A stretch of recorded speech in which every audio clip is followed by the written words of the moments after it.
نؤمن به ونتوكل عليه ونعوذ بالله من شرور أنفسنا ومن سيئات أعمالنا من يهده الله فلا مضل له ومن يضلل فلا هادي له وأشهد أن لا إله إلا الله وحده لا شريك له وأشهد أن محمدًا عبده ورسوله اللهم صل على سيدنا ومولانا محمد النبي الأمي وعلى آله وصحبه وسلم تسليما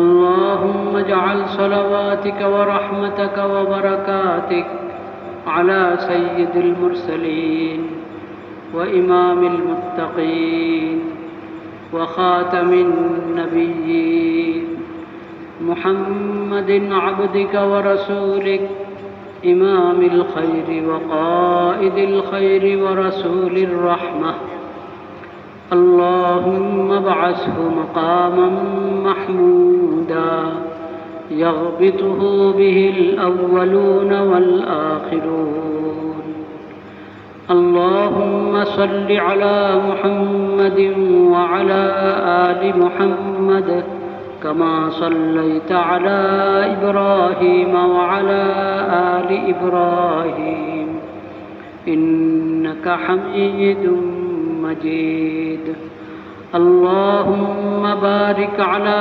محمد وعلى آل محمد كما باركت على إبراهيم وعلى آل إبراهيم إنك حميد مجيد أما بعد فأعوذ بالله من الشيطان الرجيم بسم الله الرحمن الرحيم يا أيها الذين آمنوا اتقوا الله وقولوا قولا سديدا يصلح لكم أعمالكم ويغفر لكم ذنوبكم ومن يطع الله ورسوله فقد فاز فوزا عظيما صدق الله مولانا العظيم وصدق رسوله النبي الكريم ونحن على ذلك من الشاهدين والشاكرين والحمد لله رب العالمين আল্লাহ রব্বুল আলামিনের শুকর আদায় করছি আল্লাহ তাআলা আমাদেরকে মুহররমুল হারাম সম্মানিত বরকতপূর্ণ এই মাসে উপনীত হওয়ার তৌফিক নসিব করেছেন এবং এই মাসের 10 তারিখ আশুরা এই দিনটিও আমরা পেয়েছি এবং অনেকেই এই দিনের রোজাও রেখেছি রোজার হালাতে আছি আলহামদুলিল্লাহ রমাদানুল মুবারক এর রমজান মাসের রোজা ফরজ হওয়ার আগে আশুরার দিনের রোজা ফরজ ছিল আশুরার দিনের রোজা ফরজ ছিল পরে যখন আল্লাহ রাব্বুল আলামিন পুরো রমজান মাসের রোজা ফরজ করে দিলেন তখন আশুরার রোজা আর ফরজ থাকে নাই নফল হয়ে গেছে ঐচ্ছিক যে রাখলো ভালো না রাখলো কোনো গুনাহ নেই কিন্তু ফজিলত অনেক আশুরা এই মুহররমের 10 তারিখের রোজার বরকতে আল্লাহ রাব্বুল আলামিন পিছনের 1 বছরের গুনাহ মাফ করে দেন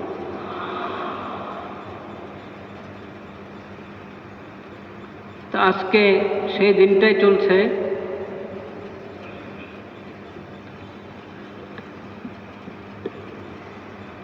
গত জুমে আমরা এই হাদিস পড়েছিলাম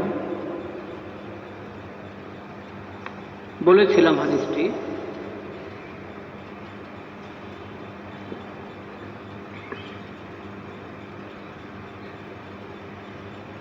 মুসনাদে আহমদ এবং জামে তিরমিজি সহ হাদিসের বিভিন্ন কিতাবে আছে।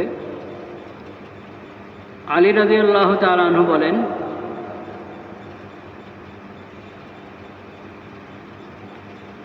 আলী রাদিয়াল্লাহু তাআলা আনহুকে এক ব্যক্তি প্রশ্ন করেছিল, রমজানের রোজা তো আমরা রেখেই থাকি, ফরজ রোজা, এরপরে কোন মাস রোজা রাখব?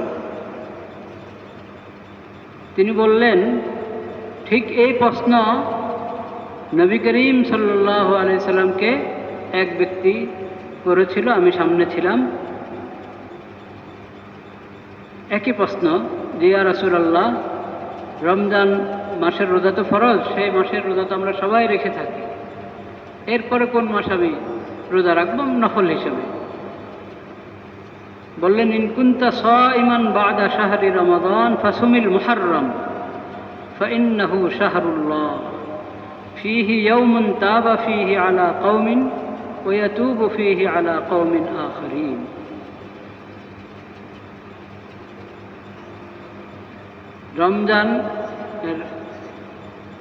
রমজান ছাড়া কোনো মাসে যদি তুমি রোজা রাখতে চাও তো মুহররম মাস বেশি উপযুক্ত, এই মাসে নফল রোজা রাখো। ফাইন্নাহু শাহরুল্লাহ, মুহররম মাসটির উপাধি শাহরুল্লাহ, এটা আল্লাহর মাস। সব মাসে আল্লাহর সৃষ্টি, দিন রাত এবং মাস বলেন আর সপ্তাহ বলেন, সব কিছু আল্লাহ রাব্বুল আলামিন যে আসমান জমিন সৃষ্টি করেছেন এবং বিশেষ পদ্ধতিতে এই সব কিছুকে আল্লাহ তাআলা পরিচালিত করছেন, নিয়ন্ত্রণ করছেন।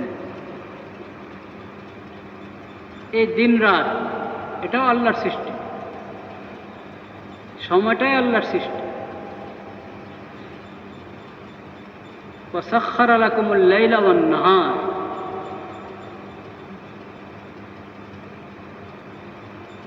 তারপরও বিশেষ একটি মাসকে বলা হবে যখন শাহরুল্লাহ, এর মানে হলো এটার মধ্যে বিশেষ বরকত এবং বিশেষ ফজিলত আল্লাহ তাআলা রেখেছেন, বিশেষ রহমত রেখেছেন। সেই হিসাবে মুহররমকে বলা হচ্ছে শাহরুল্লাহ। পুরা আসমান জমিন সবই তো আল্লাহর সৃষ্টি, কিন্তু বাইতুল্লাহ শরীফকে বলা হয় বাইতুল্লাহ, আল্লাহর ঘর। সব ঘরে তো আল্লাহর জমিনে আছে এবং ঘর যারা বানিয়েছে তারা আল্লাহর সৃষ্টি। ঘর যে উপাদান দিয়ে তৈরি হয়েছে সব আল্লাহর সৃষ্টি, আল্লাহর হুকুমে আল্লাহর কুদরতে হয়েছে। সেই হিসাবে সব ঘরে আল্লাহর ঘর, কিন্তু সবগুলোকে বাইতুল্লাহ বলা হয় না। বাইতুল্লাহ তো বাইতুল্লাহকেই বলা হয়, যেটাকে আল্লাহ তাআলা হেদায়েতের মার্কাজ কেন্দ্র বানিয়েছেন এবং যেটাকে আল্লাহ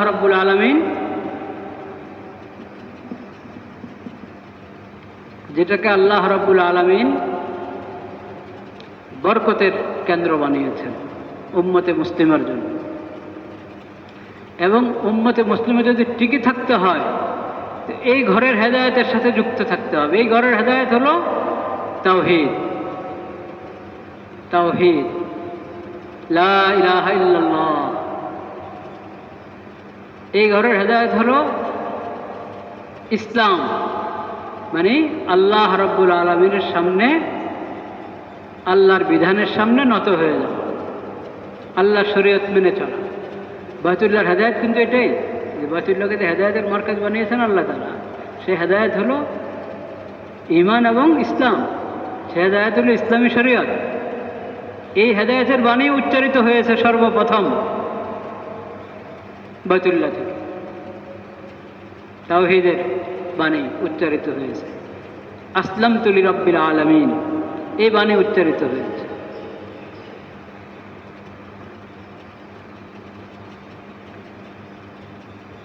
তো মুহররম মাসকে বলা হয়েছে শাহরুল্লাহ, ফীহি ইয়াওমুন তাবা ফীহি আলা কওমিন।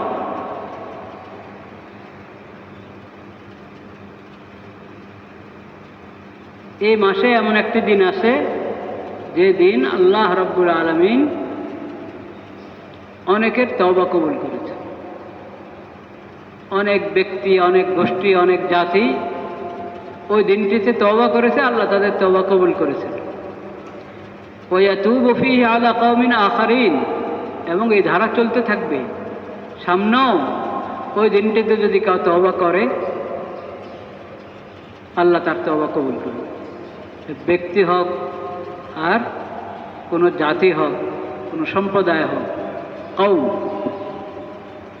পুরো দেশবাসী তওবা করল আল্লাহর কাছে, আল্লাহ তওবা কবুল করবে। এক প্রতিষ্ঠানের সবাই আল্লাহর কাছে তওবা করলো, আল্লাহ তওবা কবুল করবে। তওবা সবসময় আল্লাহ কবুল করেন, কিন্তু কিছু বিশেষ মুহূর্ত আছে ওখানে তওবা কবুল হওয়া নিশ্চিত, এবং তওবাটা দ্রুত কবুল হয়। সেই তওবা ধরে রাখা, তওবার উপরে মজবুত থাকা সহজ হয় বিশেষ বিশেষ সময় তওবা করে। তো মুহররম মাসে এরকম, মুহররমের মধ্যে একটি দিন আছে, সেই দিন কোনটি? হতে পারে আজকের দিনটা, হতে পারে আশুরার দিন, কারণ মুহররমের দিনগুলোর মধ্যে এটি বেশি বরকতের দিন। হতে পারে এই দিন, হতে পারে অন্য কোনো দিন, এখানে নির্ধারিত করা হয়নি, নির্ধারণ করে বলা হয়নি কোন দিন। এই বর্ণনা যেটা আমার সামনে আছে তিরমিজি শরীফে, এই সমস্ত জায়গায় নিয়ম হলো পুরো মুহররম মাসে আমি তওবা ইস্তিগফার বেশি বেশি করি।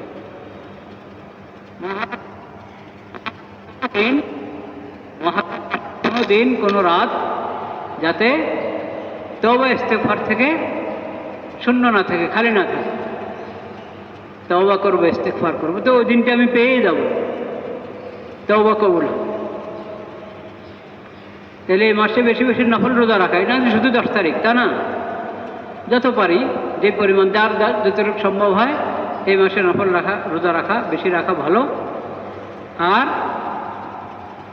তওবা ইস্তিগফার, আস্তাগফিরুল্লাহাল্লাযী লা ইলাহা ইল্লা হুয়াল হাইয়ুল কাইয়্যুম ওয়া আতুবু ইলাইহি রব্বিগফিরলি ওয়া তুব আলাইয়া ইন্নাকা আনতাত তাওয়াবুল গফুর। কোরআন কারীমে ইস্তিগফারের, তওবার বিভিন্ন দোয়া রয়েছে, সেগুলো পড়ি। রব্বানা যালামনা আনফুসানা ওয়া ইল্লাম তাগফির লানা ওয়া তারহামনা লানাকুনান্না মিনাল খাসিরিন। এরকমভাবে পুরো কোরআনে দেখবেন, তেলাওয়াত করার সময় খেয়াল করলে ইস্তিগফারের বিভিন্ন দোয়া পাবেন।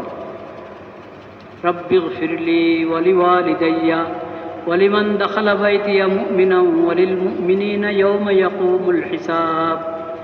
রব্বিগফিরলি ওয়া তুব আলাইয়া, রব্বিগফিরলি ওয়া তুব আলাইয়া, হে আমার রব আমাকে ক্ষমা করে দেন, ওয়া তুব আলাইয়া, আমার তওবা কবুল করেন, আমার দিকে রহমতের দৃষ্টি দান করেন। ইন্নাকা আনতাল গফুরুর রহিম, আপনি গফুর, আপনি রহিম। রব্বিগফিরলি ওয়া তুব আলাইয়া ইন্নাকা আনতাত তাওয়াবুর রহিম, হে আমার রব আমাকে ক্ষমা করেন, আমার প্রতি আমার তওবা কবুল করেন, আমার দিকে রহমতের দৃষ্টি দান করেন। নিশ্চয় আপনি তাওয়াব, বেশি বেশি তওবা কবুলকারী, এবং আপনি রহিম। এইভাবে কোরআনের মধ্যে এবং হাদিসের মধ্যে। প্রথম যেটা পড়লাম সূরা নূহ, রব্বিগফিরলি ওয়া লিওয়ালিদাইয়া, হে আমার রব আমাকে ক্ষমা করেন, আমার মা বাবাকে ক্ষমা করেন। ওয়া লিওয়ালিদাইয়া, মা বাবার জন্য দোয়া করতে হয়। রব্বির হামহুমা কামা রব্বায়ানি সগীরা, এই দোয়া তো প্রতি মুনাজাতে করবেন, মুনাজাত ছাড়াও এমনও করতে থাকবেন। মা বাবা দুজন কবরে চলে গেছেন তখনও এই দোয়া, দুজন হায়াতে আছেন আল্লাহর মেহেরবানি তখনও এই দোয়া, একজন কবরে গেছেন একজন হায়াতে আছেন তখনও এই দোয়া। এই দোয়া এমন না যে ইন্তেকালের পরে, তা না, সবসময় দুজনের উপস্থিতিতে, দুজনের অবর্তমানে, একজনের উপস্থিতিতে একজনের অবর্তমানে, সর্ব অবস্থায় দোয়া প্রযোজ্য। রব্বির হামহুমা কামা রব্বায়ানি সগীরা। মুনাজাতে যখন যৌথ মুনাজাত হয়, একসাথে সবাই মুনাজাত করে, তখন যিনি প্রথমে হাত উঠান, ইমাম শব্দ বলি নাই আমি, কারণ দোয়ার মধ্যে কোনো ইমামতি নাই, দোয়াতে কোনো কি নাই, ইমামতি নাই। যৌথ দোয়ার মধ্যেও এমন জরুরি না যে যিনি জোরে বলছেন দোয়ার শব্দগুলো আমি সেগুলোই বলতে হবে বা সেগুলোর উপরে আমিন বলতে হবে, এটা জরুরি না। আপনি আপনার দোয়া করুন, একসাথে শুরু করতে হবে, একসাথে শেষ করতে হবে, এটাও জরুরি না। যখন দোয়া শুরু হলো, একজন তার তাড়া আছে, সে চলে যাচ্ছে, একজন তার সে যাচ্ছে না, সুন্নতে দাঁড়িয়ে গেছে, এগুলোতে কোনো আপত্তি নেই। মানে এটা তো নমাজের জমাতের মতো না। দোয়ার মোনাজাতের মধ্যে যে যৌথ মোনাজাত দিই আমরা, একসাথে সবাই মোনাজাত দিই, এটা নমাজের জমাতের মতো না। ভালো, শুরু শেষ একসাথে করতে আপত্তি নাই, আপত্তি নাই। কিন্তু যিনি জোরে দোয়া করছিলেন, আমরা আমিন আমিন বলছিলাম, উনি হাত মুছে ফেললেন, দোয়া শেষ করলেন। তখন আমি দেখলাম যে আমার মনটা দোয়ার মধ্যে লেগে আছে, আমার আরও কিছু বলার আছে আল্লাহর কাছে, বলতে থাকি, আমি বলতে থাকি, আমার দোয়া করতে থাকি, কোনো আপত্তি নেই।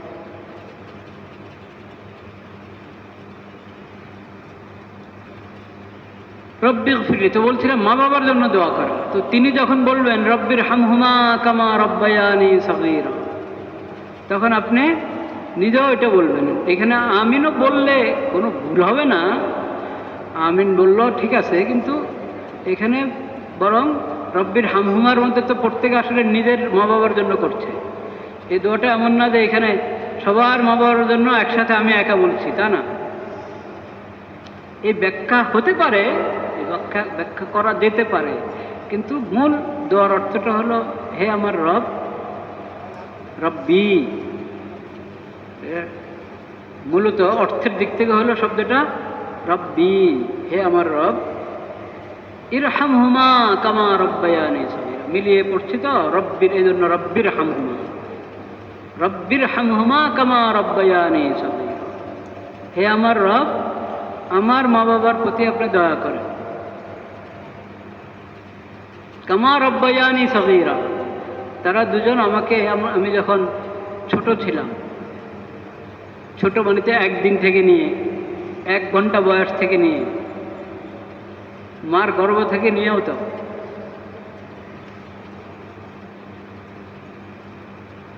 আমাকে, আমি যখন ছোট ছিলাম তারা যেমন আমাকে লালন পালন করেছেন, তো কত কষ্ট করে লালন পালন করেছেন, কিচ্ছু যে বলতে পারে না তার সমস্যাটা কি, কেন কাঁদছে, কেন কষ্ট, কিচ্ছু তার বলার উপায় নাই, বলতে পারছে না, সব মা বুঝে নিতে হচ্ছে। আল্লাহ তাআলা মাদেরকে সেই বুঝ শক্তিও দান করেছে, বুঝে বাবু এখন কি জন্য কাঁদছে, তার দুধ দরকার না ঠান্ডায় কষ্ট হচ্ছে, কাপড় পরিবর্তন করে দেওয়া দরকার, না কোলে নেওয়া দরকার।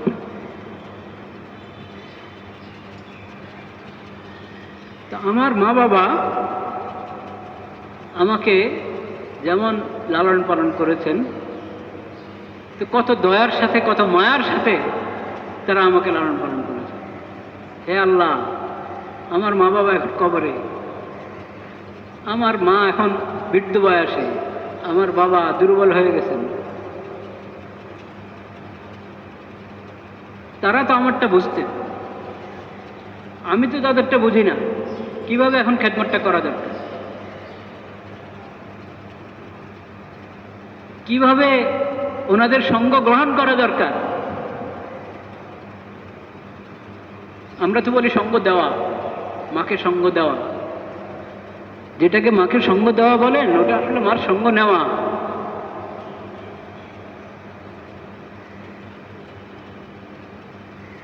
আমরা তো বুঝি না, বুঝি না। একটা ঘটনা শুনেছি আমি একজনের, বাপ বয়স হয়ে গেছে, এখনো স্মৃতি ঠিক আছে, মোটামুটি বয়স, বিরক্ত হওয়ার বয়স, কিন্তু উনি বিরক্ত হয়ে উনি ইচ্ছা করে ছেলেকে দেখার জন্য প্রশ্নটা করেছেন। একটা যেখানে বসে আছে দেখা যায় একটা কাক বসে আছে সামনে, তো ছেলেকে বলছে, বাবা এটা কি? কাক। একটু কিছুক্ষণ পরে আবার, এটা কি? কাক। তৃতীয়বার জিজ্ঞেস করল, কিছুক্ষণ পরে, বাবা এটা কি? বলছি না কাক, বলছি না কাক। তিনবারে পরিবর্তন হয়ে গেল।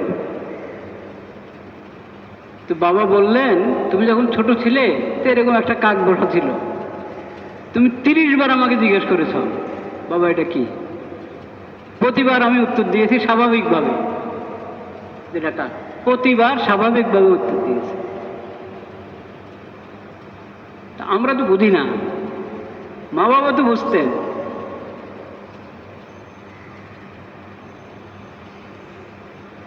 তো ওই আবেদনটা আল্লাহ রাব্বুল আলামিন দোয়ার মধ্যে ওই কথাটা দিয়েছেন। দোয়া তো আল্লাহ শিখিয়ে দিচ্ছেন কিভাবে মা বাবার জন্য দোয়া করবে। রব্বির হামহুমা কামা রব্বায়ানি সগীরা কামা রহিমানি সগীরা, এভাবে বলেন কামা রব্বায়ানি সগীরা। আমি ছোট থাকতে যেভাবে ওনারা আদরে যত্নে মায়া করে সম্পূর্ণ নিজ দায়িত্বে নিজে বুঝে বুঝে খেয়াল করে করে আমাকে লালন পালন করেছেন, এখন তারা ওরকম দয়ার অবস্থাতে পৌঁছে গেছেন। কবরে হলে তো বটেই, আর যদি জমিনের উপরে আছেন তাও আল্লাহ আপনি ওইভাবে সেই দয়াটা, সেই রহমতটা, সেই মায়াটা তাদের প্রতি আপনি দান করেন, তাদেরকে দেন। আমি তো পারবো না। রব্বির হামহুমা কামা রব্বায়ানি সগীরা, তো আপনি এটাই পড়বেন নিজের প্রত্যেক মুনাজাতে। আর যৌথ মুনাজাতে যখন বলা হবে রব্বির হামহুমা, তো আপনি নিজেও এটাই বলেন, রব্বির হামহুমা কামা রব্বায়ানি সগীরা। যখন এই দোয়া কবুলের সময়, সব সময় দোয়া কবুলের সাধারণ সময় তো সব সময়, আর বিশেষ সময় আছে পুরো বছরে একবার পাবেন। যেমন এই যে মুহররমের একটি দিন, পুরো সপ্তাহে একদিন পেয়ে থাকেন জুমা। আজকে তো জুমা এবং মুহররম, পুরো সপ্তাহে একদিন পেয়ে থাকবেন জুমা। জুমার পুরো 24 ঘন্টার মধ্যে একটা মুহূর্ত এমন আছে যেই দোয়ায় কবুল করা হবে, কবুল হবে। সেটা কোনটা আল্লাহ জানে। হতে পারে এই জুমার আদানের পর থেকে নিয়ে জুমার নামাজ শেষ হওয়া পর্যন্ত, হতে পারে 2 খুতবার মাঝের যে বিরতি তখন, হতে পারে খুতবা আর নামাজের মাঝখানের বিরতি, হতে পারে জুমার নামাজের পরে, হতে পারে আসরের পরে। এটা সম্ভাবনা বেশি আসরের পরে। আসল কথা হলো একবারে বৃহস্পতিবারের সূর্য ডুবার পর থেকে নিয়ে আপনার শুক্রবার সন্ধ্যা পর্যন্ত এই পুরো সময় হলো জুমার দিন, 24 ঘন্টা, এটাকে বলে ইয়মুল জুমা। পুরো সময় আমি খেয়াল রাখি, হাত তুলে মোনাজাত করে হোক, এমনি মুখে হোক, দিলে দিলে হোক, দোয়ার খেয়াল রাখি। আর যেগুলোর মধ্যে যে সময়টুকু মুহূর্তগুলোর মধ্যে সম্ভাবনাটা বেশি, তখন একটু গুরুত্বের সাথে হাত তুলে মন ভরে দোয়া করি। দোয়া করার তো অনেক কিছু আছে। যদি আমি উদাসীন হই তো জিন্দেগি তো দোয়ার দরকার হবে না। যদি উদাসীন হয়ে থাকে একজন ব্যক্তি, তার দোয়ার কোনো দরকার নেই। কিসের দোয়া? আছি তো, চলছেই তো, সমস্যা কি? সমস্যা হলে সমস্যা তো হয়, দুনিয়াতে কত সমস্যা আসে যায়।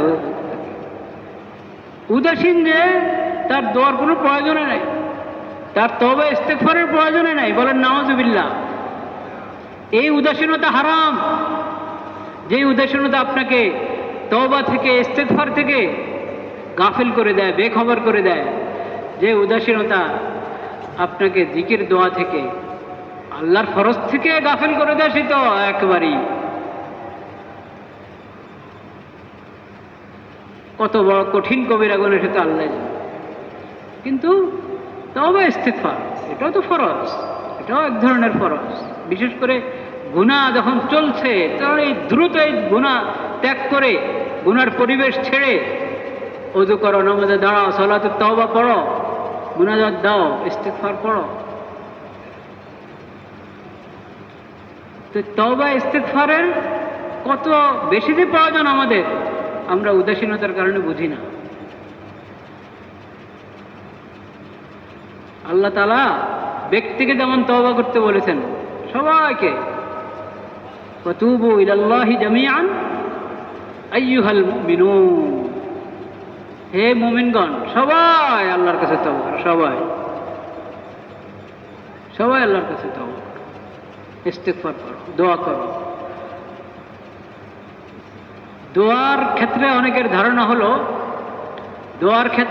ধারণা হলো যে এটা আপনার করাইতে হয়, দোয়া কি করাইতে হয়, হুজুর দোয়া করেন, দোয়া রাখেন, একবারে পাইকারি হারে সবাই সবাইকে বলে দোয়া রাখেন, পরিচয় আছে বা নাই, তো সবাই তো হাঁ হাঁ করি, সাথে সবাই হাঁ হাঁ করি, তো কিন্তু কই চিনি না, জানি না, নামও জানা নাই, কখন দোয়া করি তার জন্য? এই জন্য মুরব্বীরা দুইটা কথা শিখিয়েছে।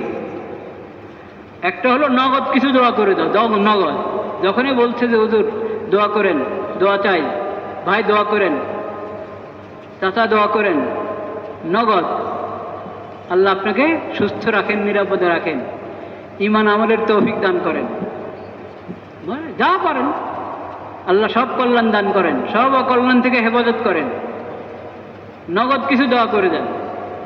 এরপরে আবার মনে হলে, নাম জানা নাই কিন্তু মনে হলে আচ্ছা উনি দোয়া চেয়েছিলেন, আল্লাহ তার সমস্ত নেক মাকসাদ পুরা করেন। পরে মনে হলো আলহামদুলিল্লাহ করে দিলেন দোয়া, মনে হলো না তো নগদ দোয়া করে দিয়েছেন, তত রক্ষা হলো। আরেকটা হলো যখন মুনাজাত করবেন, তখন এই মুনাজাতের মধ্যে আরো যা দোয়া করবেন, একটা কথা এটাও বলবেন আল্লাহকে, আল্লাহ যত ভাইয়েরা বোনেরা আমার কাছে দোয়া চেয়েছেন, আমার তো মনে নেই, কিন্তু আপনি তো জানেন, আপনার সব মনে আছে, আল্লাহ তো কিছু বলেন না, আল্লাহ সব জানা আছে, আল্লাহ আপনার সব জানা আছে, আপনি জানেন।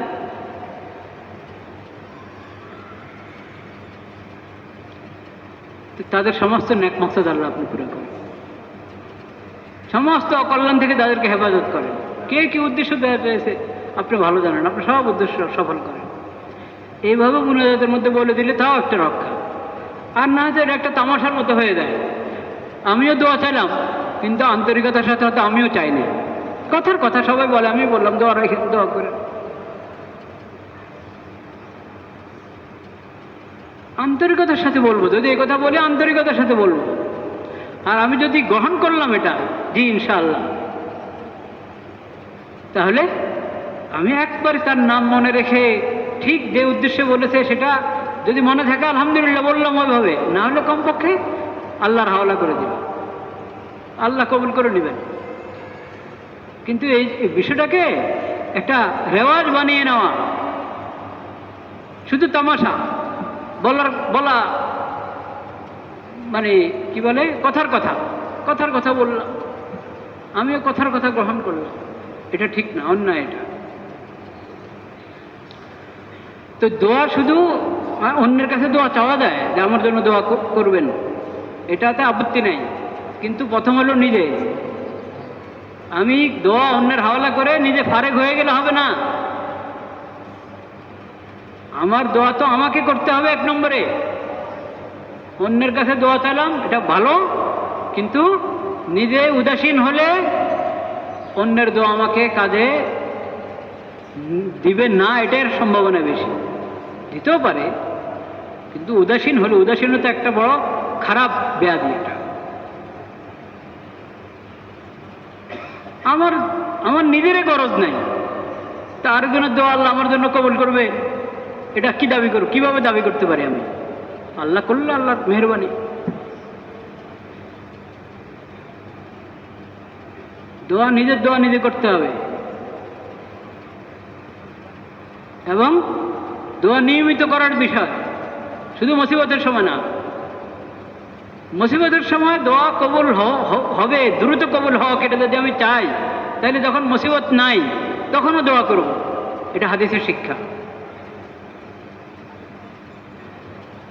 তাআররাফ আলাল্লাহি ফির রাখা ইয়ারিফকা ফিস সিদ্দা।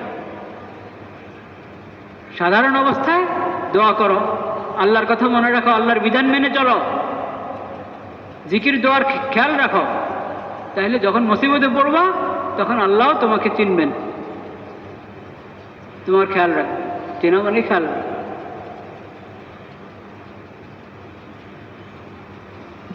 ভাইরা আমার, আজকে অনেক কথা বলার ছিল, কিন্তু এক কথার মধ্যেই সময় পড়া শেষ। সমস্যা নাই, দুনিয়ার সব কথা তো আর একদিনে বলা যায় না। কথা হলো এমন কোনো কথা যদি আসে যে কথা আমাদের সবার কোনো ফায়দা হলো, সেটা হলো আসল কথা।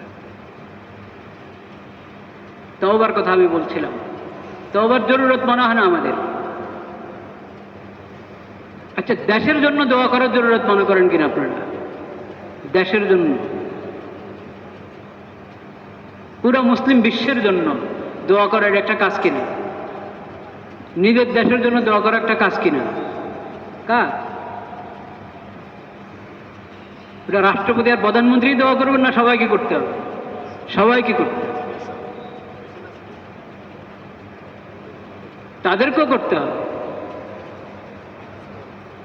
রাষ্ট্র পরিচালনা শুধু বুদ্ধি দিয়ে হয় না, শুধু বুদ্ধি দিয়ে রাষ্ট্র পরিচালনা করা যায় না।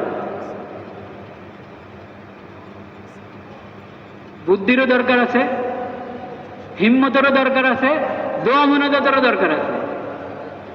এবং সেই দোয়া মোনাজাত হুজুরদেরকে বললে হবে না, মুসল্লিদেরকে বললে হবে না, নিজেও করতে হবে। এই সময়গুলোকে কাজে লাগাই, সবাই দোয়া মোনাজাতের, দেশের জন্য দোয়া। কোন সময় তো আছে, কোন সময় এরকম হয় দেশের জন্য দোয়া করা যায় না। কোন ইমাম সাহেব দেশের জন্য দোয়া করেছে, আল্লাহ আমাদের দেশকে নিরাপদ রাখেন, পিছনে এসে ধরেছে মুসল্লি, যেই দলের সরকার সেই দলের মুসল্লি এসে ধরেছে যে কি জন্য আপনি কথা বললেন, দেশ কি নিরাপদ না? দেশ কি নিরাপদ না? কেন এই দোয়া করলেন? এরকমও দেখা যায়।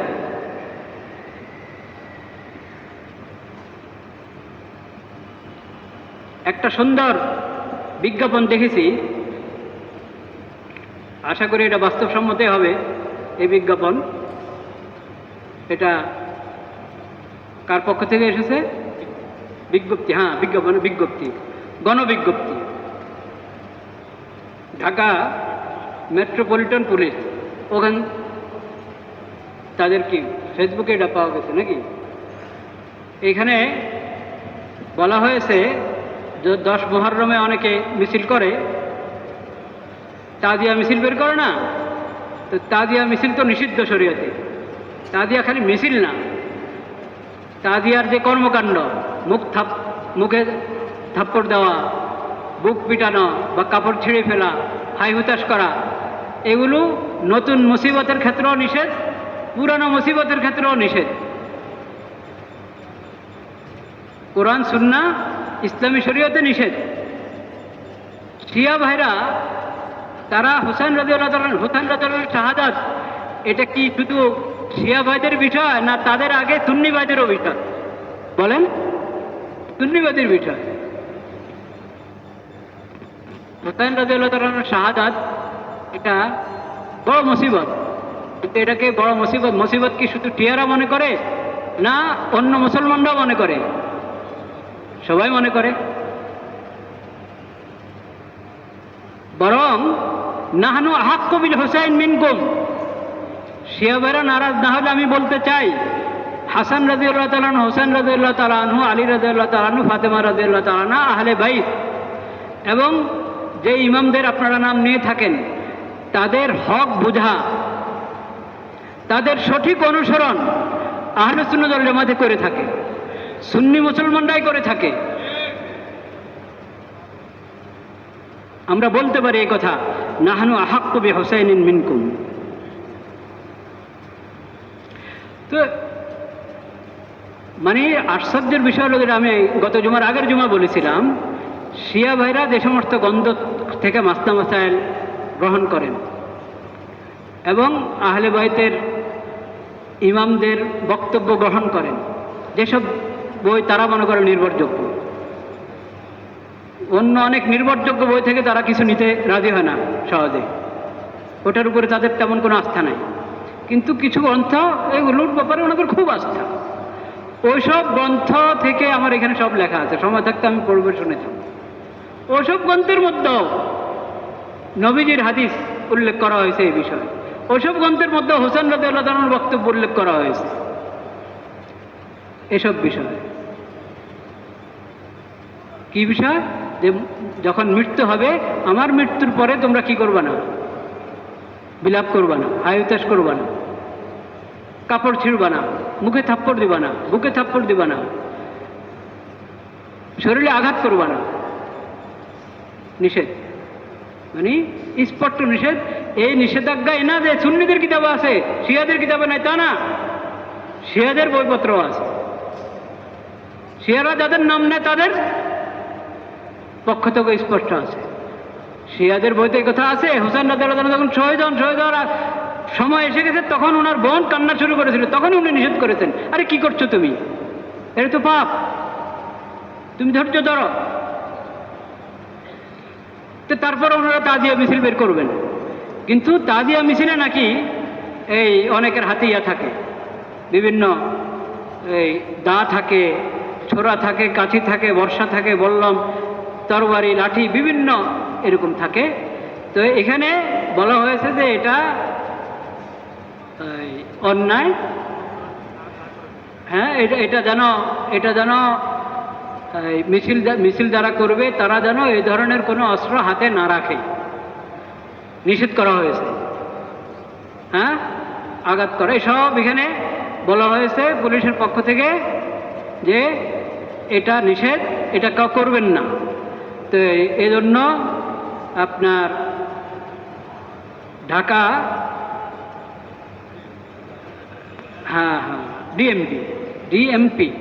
ডিএমপিকে অনেক অনেক মোবারকবাদ, অনেক অনেক শুক্রিয়া এই বিজ্ঞপ্তিটা দেওয়ার জন্য।